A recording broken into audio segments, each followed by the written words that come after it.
Buenas, buenas. El tema que nos compete hablar hoy tiene que ver con uno de los filósofos más importantes del siglo XX. Vamos a hablar de Martin Heidegger. Dentro de la filosofía han habido diferentes posturas o diferentes momentos históricos que podemos analizar. En el primer momento de la filosofía se estudiaba la esencia de las cosas y ahí tenemos el caso, por ejemplo, de los filósofos presocráticos, que era la parte de cuando Tales de Mileto decía que el origen de las cosas era el agua, otros decían que era el fuego como Heráclito, otro decía que era el apeirón de Anaximandro. Entonces estudiaban la esencia de las cosas, el ser de las cosas, ¿sí? Vamos a entender entonces, y obviamente eso generaba una ontología y una metafísica muy importante en filosofía, ¿no? Y eso hay que destacarlo y hay que analizarlo bastante bien. Luego, durante toda la época del Renacimiento europeo, que comienza en 1492, algunos historiadores dicen que en 1492, con el descubrimiento, o bueno, con la llegada de Colón, de Cristóbal Colón a América, al continente americano, y otros dicen que el Renacimiento europeo nace, o el Renacimiento como tal, surge desde la caída de Constantinopla y la llegada del Imperio Turco Otomano.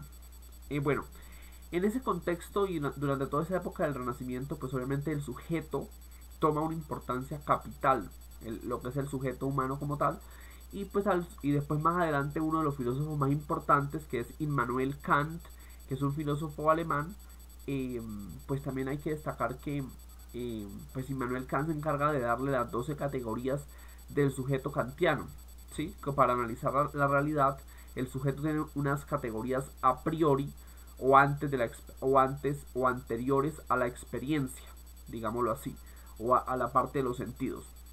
En ese contexto, Heidegger va a revolucionar, digamos, ese concepto que hace Kant, y en esa perspectiva, ¿qué es lo que dice él?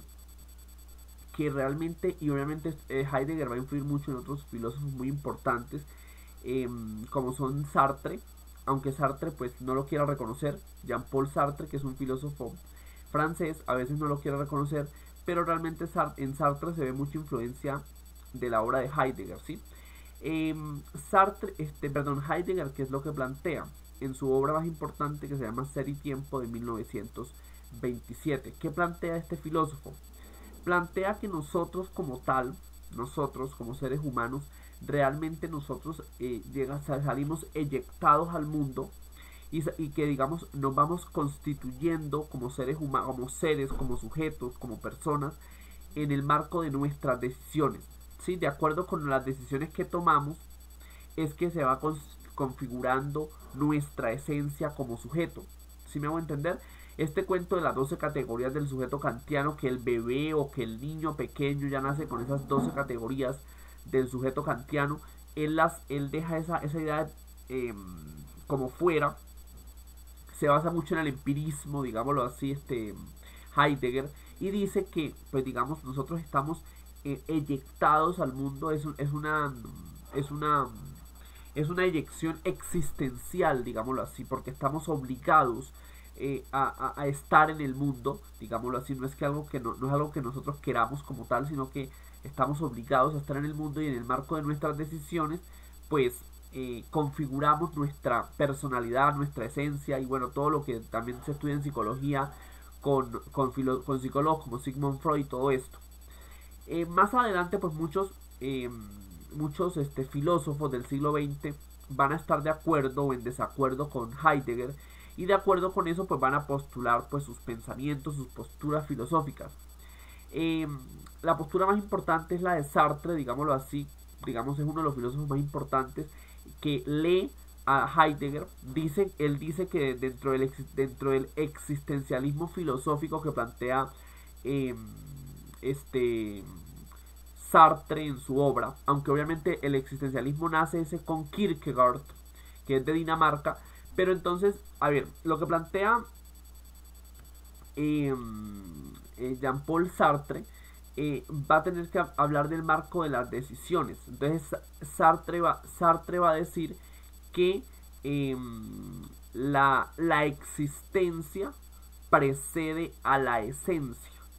Es decir, primero somos, primero existimos, y luego poco a poco en el transcurso de nuestra vida y con la toma de decisiones vamos configurando nuestra esencia, digámoslo así. Y en cierta medida, digamos, la obra de Sartre, pues, corrobora o recapitula, digamos, también el pensamiento heideggeriano también, porque, digamos, en Heidegger esa es la cuestión, es decir, Heidegger también plantea lo mismo, claro que con diferentes categorías filosóficas, obviamente, pero también plantea lo mismo, es decir, plantea que el ser humano, pues, obviamente existe primeramente, existe, nace como tal, y después, pues poco a poco, bajo el marco de sus decisiones, de sus posibilidades, como diría Heidegger, bajo el marco de sus posibilidades, pues esa persona pues va configurando su personalidad, formando pues su camino de vida, etcétera, etcétera. Repito, cuando a Sartre le decían que pues obviamente su pensamiento tenía mucha influencia de Heidegger, pues él decía que no, que él tenía un pensamiento aparte, pero realmente con esa categoría de que o con esa premisa, con esa proposición de que la existencia, perdón, precede a la esencia, toma mucho de Heidegger, aunque a veces Sartre no lo quiera admitir, ¿sí?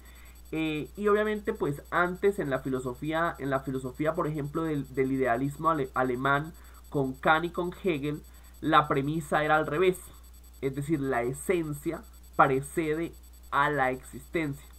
Para Kant, por ejemplo, antes digamos, la esencia ya estaba, ¿por qué? Porque el bebé, digámoslo así, ya venía con las 12 categorías del sujeto kantiano, y pues obviamente, digamos, ese cambio que hace Sartre, basado también mucho en Heidegger, y con esa idea del existencialismo filosófico, porque obviamente se analiza otra categoría que antes no se va a estudiar al cero, al sujeto, como antes se hacía en la filosofía, sino que se va a estudiar al sujeto, pero como un sujeto existencial arrojado al mundo.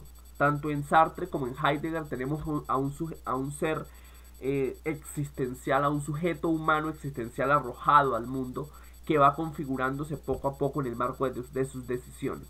Por eso, pues palabras más, palabras menos, podemos decir que Heidegger es el filósofo más importante de todo el siglo XX, porque pues los filósofos posteriores como Sartre en Francia, o Foucault también en Francia, Derrida o Deleuze, otro de los grandes filósofos, todos, algunos estando de acuerdo o en contra de Heidegger, formaron la filosofía del siglo XX. Por eso pues, y al ser la obra del Ser y Tiempo, que es una de las obras, la obra más importante de Heidegger, y siendo escrita en 1927, pues marca todo el siglo XX. Entonces este video era prácticamente para destacar esa importancia de Heidegger como el filósofo más importante de todo el siglo XX. Muchas gracias por ver este video y nos vemos en una próxima oportunidad.